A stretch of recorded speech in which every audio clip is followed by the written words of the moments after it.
Hello, friends, and welcome back to Stories About Entitled People. In the first story, we tell you why stupid orders from your bosses can be a stupid waste of time. But before we begin, don't forget to subscribe to our channel if you're new here and turn on notifications so you don't miss a new video every single day. Here we go. Having to reach a call quota. So I work in logistics in the US and currently got stuck working on the sales side when I usually would be on the operations side and track/trace everything. Well, as of Thursday afternoon at like 3:45, the CEO decided we all needed to hit an outbound call quota of 100. Now again, this was at 3:45 p.m. with work ending at 5 p.m. Many people only had 30 to 40 calls made, and he said we can't leave till we hit 100. I lied and said I had a prior engagement and left and heard from coworkers they were there till almost 7:30 p.m. Not cool. I came in today after being off Friday and decided to play their game. My manager said we're here till we hit 100, so 100 calls it is. I've called Comcast a few times, just sitting through the menu and hanging up after 5 minutes. I've called my mom, sister, girlfriend, you name it, and it's currently 1:40 p.m. and I'm at 85 calls made. I'm not afraid of being punished or fired because I run the tracking department and do it all over email, so I'm just doing this to show them having a quota this high is a waste of everyone's time. And our second story. Don't like my shed? Try this. For nearly 10 years, my family's lived next door to a gentleman who lived alone.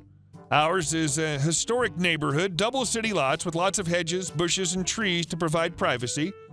Also, I tend to be fairly easygoing about what others do on their own property. I really didn't care when our neighbor began illegally storing his large toys in his backyard. Due to the screening, I was the only neighbor who had to see his boats, ice house, teepee. Yes, a full-size authentic teepee.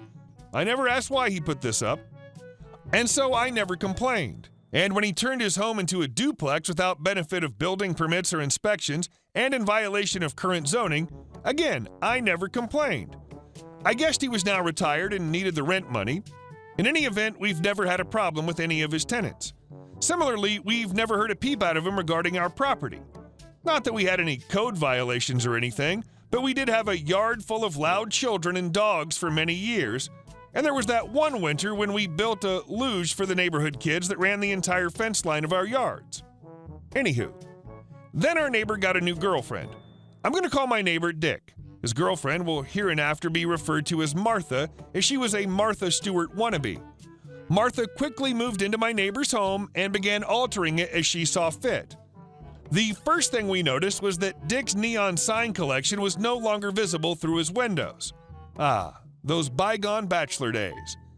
Then Dick's backyard toys were all sold. No more carefree days spent fishing for Dick. I'm guessing the proceeds went into the new patio furniture that soon appeared. Also, a second new patio was built onto the side of the house because the backyard patio got too much sun for Martha's taste. And since Martha didn't want Dick's cat spraying the new patio furniture, she made Dick give the cat away to his son. That last one made me a little sad. The cat had been dumped in our neighborhood a few years back, and Dick had seemed happy to have his little friend. But again, not our business. Finally, new landscaping was installed throughout the backyard. That also made me sad because the historic plantings that had helped make our neighborhood unique were ripped out and replaced with McMansion-style beds filled with wood shavings and Japanese maples. If that was all Martha did, I'd have no real problem. If Dick was willing to put up with it, why should I care, right? But then she turned her attention to our yard. First, she asked us to replace the historic wire fencing between our yards. Dick offered to split the cost, so we agreed. The old fencing had seen better days, and the new chain link fence was quickly hidden by ivy and lilac bushes. Good neighbors, okay? Then Martha decided that we weren't cleaning up after our dog quick enough and called out the compliance officer. In fact, we picked up after our dog daily, but at the end of each day, not after each dump. That's a personal ick factor of mine. I can't stand picking up warm poop. The compliance officer told Martha we hadn't violated any laws while giving me a heads up on my new neighbor. Strike one. A few weeks later, I heard a knock at the front door. It was the landscaper who'd done Dick's yard. Martha had called him out to my address without my knowledge or consent to provide us with an estimate. Estimate for what, you ask? Well, Martha had suggestions for new flower beds as well as some trees she thought I should remove because they cast too much shadow on the back half of her yard. These were 2-story tall, 80-plus-year-old oak trees. I apologized to the landscaper and sent him on his way. And my husband grumbled to Dick that our yard was our business, not Martha's. Strike 2. Finally, Martha decided our gardening shed tucked behind our garage had to go. I'll admit it was a rather utilitarian shed, but it was in good shape. Fresh paint, was heavily screened on all 3 sides by tall bushes. In fact, I only learned about Martha's complaint because I found a city inspector wandering around my yard looking for the shed. Because of the way it was situated, the only way someone not actually in my house could see it is if they were hanging out Dick's second-story bathroom window. I kicked the inspector off my property and called my councilman to put a stop to the city's partnership with Martha. It was then that I found out why Martha wanted the shed gone. Turns out, Martha really just wanted the screening bushes gone. She had plans for a 3rd patio and fire pit in the back half of Dick's yard. Martha was worried, however, that the heavy bushes on the back half of our yard were encouraging mosquitoes, and she and Dick wouldn't be able to properly enjoy their evenings by the fire. She figured that if she forced us to tear down our shed, we'd also tear down the screening bushes, and her mosquito problem would be solved. Strike 3, Martha, so time for some pro-revenge. Since we really didn't use the shed any longer, we tore it down. We also removed the screening bushes. Then we watched Martha spend a few days harassing a couple of handymen who built her patio and fire pit. It was snugged up right against our fence and looked really lovely. Then we decided, as good citizens of planet Earth, we needed to be more environmentally proactive, so we installed a composting pile right where the shed and screening bushes had been located. After all, it's at the back of our yard and tucked behind the garage, so it really doesn't impact our enjoyment of our yard. And now every evening, we take all our food scraps, potato peelings, coffee grounds, eggshells, watermelon rinds, etc., and add it to our large, healthy compost heap. Some shredded newspaper doesn't really look good, but it does help balance the carbon content. Late afternoons and early evenings, about whenever Martha lights a fire, really, one of us heads out to the composting and gives it a good turning. After all, a well-aired compost heap is a happy compost heap. Dick and Martha never said anything, even though compost heaps do add to mosquito populations. And our next story. This is why you never throw away emails from the boss. This takes place in the mid-1990s. I am the sysadmin for a small tech company. We did all sorts of things for clients large and small, but one of the more profitable areas was technical education. Think room after room of PCs for classes and training. Companies send us their people, we teach them databases or email serving, mainframe access using terminal emulators, that sort of thing. My immediate manager was an okay sort of guy, but always looking for ways to cut money from the budget to look better for his superiors. Things like saying, why do you need 4 meg of RAM in the classroom PCs? You can get by with 2. You get the idea.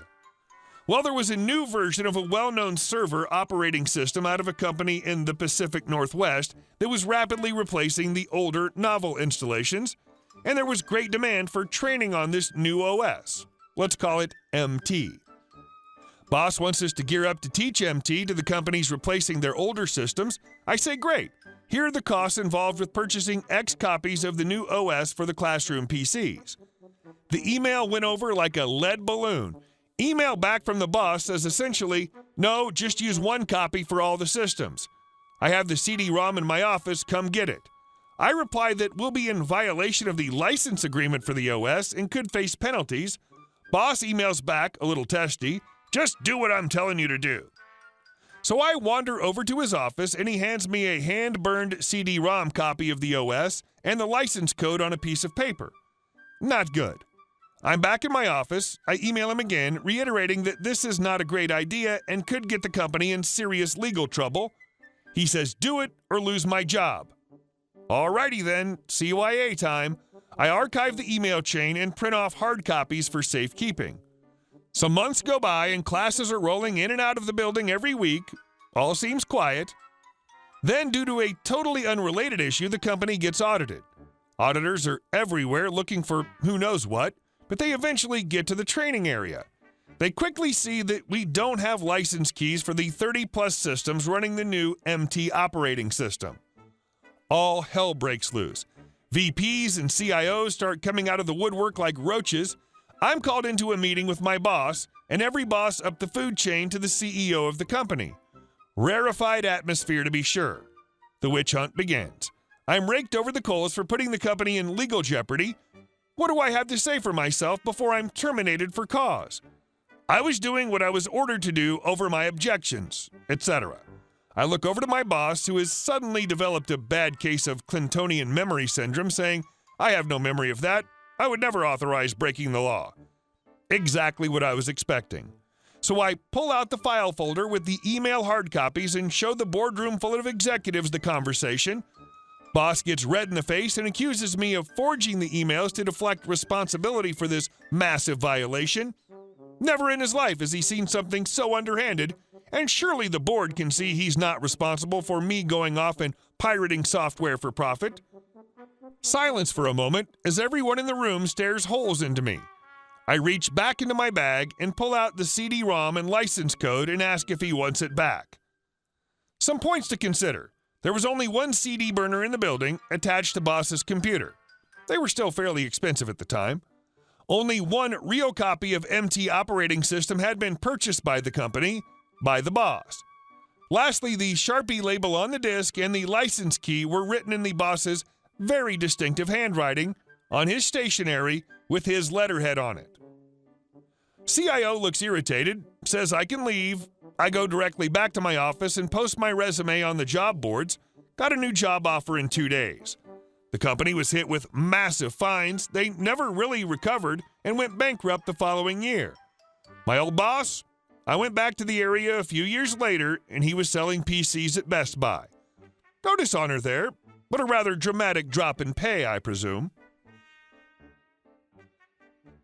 Hey guys, thank you all for watching the video. I'll see you in the next one.